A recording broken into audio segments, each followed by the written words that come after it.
Экинчи бөлүм. Акашбейруш падышанын ачуусу тарагандан кийин башты тууралуу, анын эмне кылганы тууралуу, ага кандай токтом чыгарылганы тууралуу эстеди. Падышага кызмат кылган кеңешчилери мындай дешти: падышага сулуу, жаш кыздарды таап келишсе кандай болот?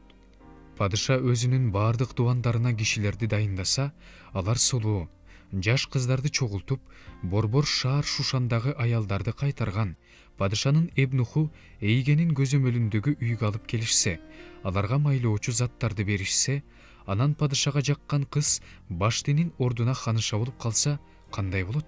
Падыша бул сөздү жактырып, так ошондой кылды. Борбор шаар Шушанда Бенжамин уруусунан Мордохай деген жүйүт бар эле. Ал Жайырдын уулу, Жайыр Шемейдин уулу, Шемей Гиштин уулу. Ал Бабыл падышасы Небухаданасар туткундап кеткен, жүйүт падышасы Жаяхин менен бирге Иерусалимден туткундалып келген. Адагасынын кызы Адасаны, Эстерди тарбиялап өстүргөн. Анткени кыздын атасы да, энеси да жок болчу. Ал келбети келишкен, сулуу кыз эле. Атасы менен энеси көз жумгандан кийин кызды Мордохай асырап алган. Падышанын буйругу менен токтому жарыялангандан кийин борбор шаар Шушанга көптөгөн кыздар чогултулуп, эйгенин көзөмөлүнө тапшырылган да. Эстер да падыша үйүнө, падыша аялдарын кайтарган эйгенин көзөмөлүнө алынган. Бул кыз эйгеге жагып, андан ырайым тапты. Ошондо эйге майлоочу заттарды жана ага арналган нерселердин баарын бергенче, ошондой эле падыша үйүндөгү кыздардан анын жанында болууга татыктуу болгон 7 кызды койгончо шашты. Аны жана анын жанындагы кыздарды аялдар турган үйдүн эң жакшы бөлмөсүнө жайгаштырды. Эстер өз эли жөнүндө, өз теги жөнүндө эч нерсе айткан жок. Анткени Мордохай айтпады үйрөткөн. Мордохай Эстердин ден соолугун, аны эмне кылып жатышканын билиш үчүн ар күнү аялдар турган үйдүн короосуна келип турду. Ар бир кыздын Акашбейруш падышага кирүү маалы келгенге чейин аларды майлоочу заттар менен, башкача айтканда 6 ай мирра менен, 6 ай жыпар жыттуу заттар менен, аялдардын ар кандай майлар менен майлашчу. 12 айдын ичинде аялдарга белгиленген шарттын баардыгы аткарылып бүткөндөн кийин гана кыз падышанын үйүнө кирчү.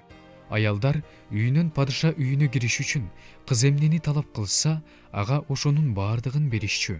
Кыз кечинде кирип, эртең менен аялдарга даярдалган бөлөк үйгө күң аялдарды кайтарган падышанын эбнуху Шаашгаздын көзөмөлүнө кайтып келчү.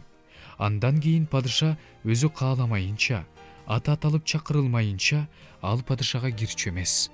Мордохай асырап алган агасы Абыгайылдын кызы Эстердин падышага кирээр маалы келгенде, ал падыша аялдарын кайтарган падышанын эбнуху эйгенин айтканынан башка эч нерсе сураган жок.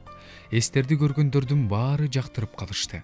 Ошентип, Эстер Акашбейруш падышанын падыша үйүнө, анын падышачылыгынын 7-жылынын 10-айында, башкача айтканда Тебейт айында алынды. Падыша Эстерди баардык аялдарынан жакшы көрүп калды. Ал падышага башка кыздарга караганда көбүрөөк чагып, андан ырайым тапты. Падыша анын башына ханышалык таажы кийгизип, баштынын ордуна ханыша кылды. Анан падыша Эстер үчүн өзүнүн баардык төрөлөрү менен кызматчыларына чоң той берди. Падыша баардык дубандарга жеңилдик берип, берешендик менен белек таратты. Кыздарды экинчи жолу чогултушканда Мордохай падыша дарбазасынын алдында отурган. Мордохай үйрөткөндөй, Эстер өз эли, өз теги жөнүндө айта элек болчу. Эстер Мордохайдын айткан сөзүн анын колунда тарбияланып жаткан кездегисиндей эле азыр да так аткарды. Мордохай падыша дарбазасынын алдында отурганда, босого кайтарган падышанын эки эбнуху Биктан менен Тереш падышага кыжырланып, Акашбейруш падышаны өлтүрүүнү ойлошту. Аны Мордохай билип калып, Эстерге кабарлап койду. Эстер болсо, аны Мордохайдын атынан падышага айтты. Бул иш изилденип, чын болуп чыкты. Ошондо экөөнү тең даракка асып ташташты. Мордохайдын кылган жакшылыгы жөнүндө падышанын күндөлүк жазуу китебинде жазылып калды.